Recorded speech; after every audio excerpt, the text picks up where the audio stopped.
সেই দিন ছিল কালী পুজোর নিমন্ত্রণ। তো আমি, বাবা, মা আমরা তিনজনই রেডি হয়ে চলে গেছিলাম কালী পুজোর নিমন্ত্রণে প্রসাদ গ্রহণ করতে। আর গিয়েই দেখলাম এখানে রয়েছে ফুচকা, আরও রয়েছে, শুধু ফুচকা নয়, কফিও ছিল, ভেজ পাকোড়া ছিল, সেটা তোমাদেরকে দেখিয়ে দিচ্ছি।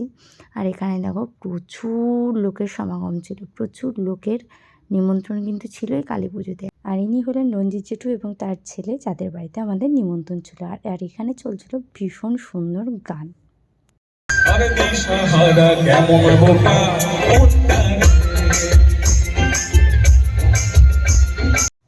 এরপর আমি মা বাবাকে একটু সঙ্গে নিয়ে ভিডিও করে নিলাম। তারপর মা বাবাকে বললাম, চলো বাইরেটা দেখাই। এই যে বাড়িটাতে আমাদের নিমন্ত্রণ ছিল, এই বাড়িটার নাম ছিল ড্রিম প্যালেস। তো তার সামনেই মা বাবার একটু ভিডিও ক্লিপ নিয়ে নিলাম। তারপরে আবার একটু ভেতরে চলে গেলাম, আর যেখানে ভেজ পকোড়া আর কফি দিচ্ছিলো সেই জায়গাটা তোমাদের দেখালাম। আর বাড়ির ভেতরেই ছিল পুল, কিন্তু পুলে ছিল না কোনো জল।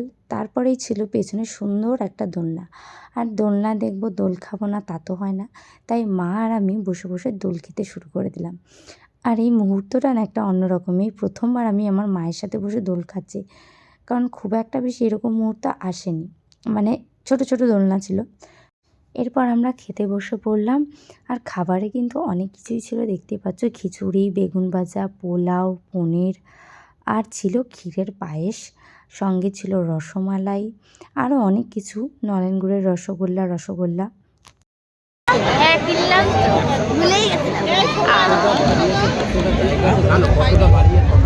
পেছনে কে দাঁড়িয়েছে ওটা দেখ তো, সব ফসা ফসা লোক, মাঝখানে কালা কালা কেমন একটা লাগছে, ঠিক ম্যাচ হচ্ছে।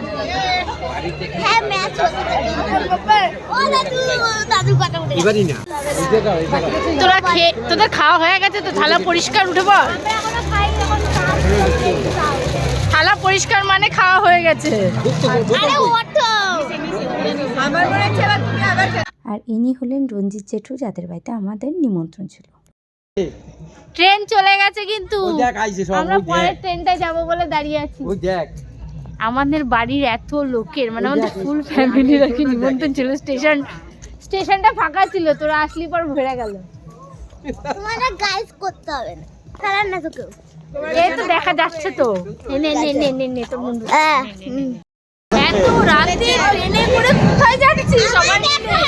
ও মাই গড, দেখ রাতে, ওই দেখো বাইরেটা অন্ধকার, এত রাতে বাড়ির সবাই মিলে কোথায় যাচ্ছি? ট্রেনটাই আমাদের বাড়ির লোকে ভরে গেছে। প্রচুর ফালতু বকা হয়ে গেছে, প্রচুর মজা করা হয়ে গেছে। তো আজকের ভিডিওটা এখানে শেষ করছি, দেখা হবে আবার নতুন একটা ব্লগে। টাটা।